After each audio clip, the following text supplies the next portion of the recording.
Topping today's news, 3 men shot while outside a local bar on Soldier Road. The Free National Movement chairman asked if former Prime Minister Dr. Minnis will get a nomination. The education minister says businesses warned about catering to students during school hours.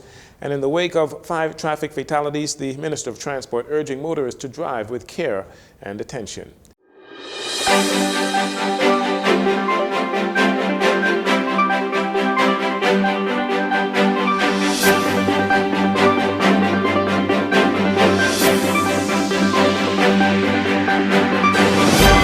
Good evening, Bahamas. I'm Jarino Saunders. This is your JCN Evening News.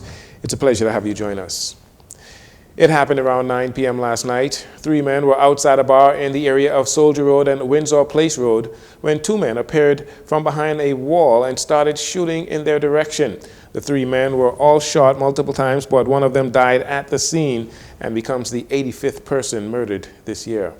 The other 2 victims were taken to hospital where they are being treated. Both men were 35 years old.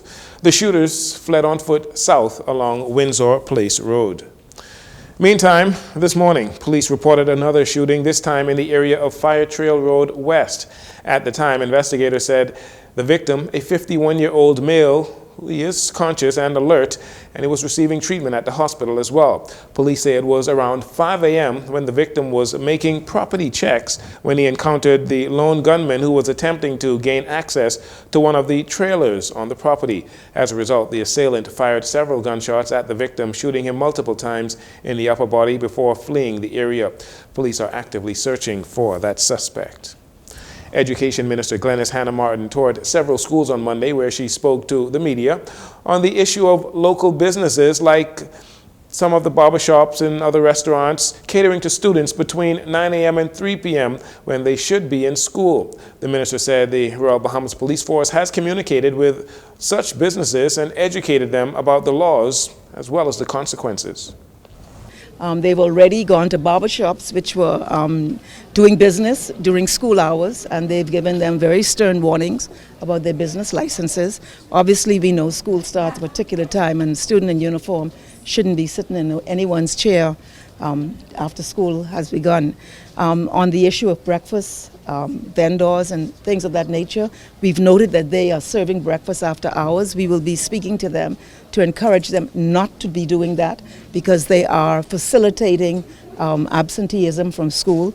And so we'll be looking for the corporate Bahamas. We want them to make money, but we're looking for them to cooperate with us during those critical hours in facilitating student attainment. And then, you do what you have to do after hours.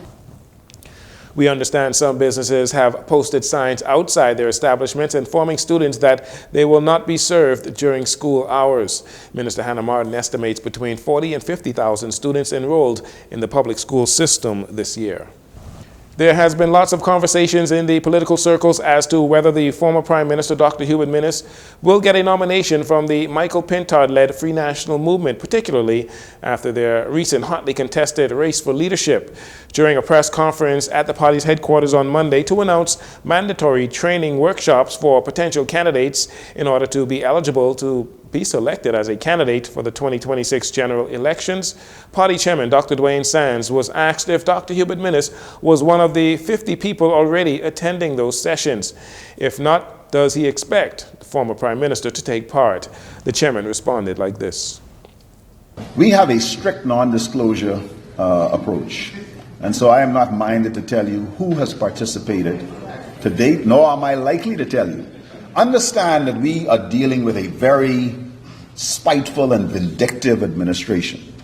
And there are persons who could lose their job, people who would find themselves victimized. And so I'm not going to go down this slippery slope. The question of whether Dr. Minnis will get a nomination was also recently raised before the party's leader, Mr. Pintard, who said that there is room in the party for everyone, particularly those individuals like Dr. Minnis who have been at the helm of the organization and have led it.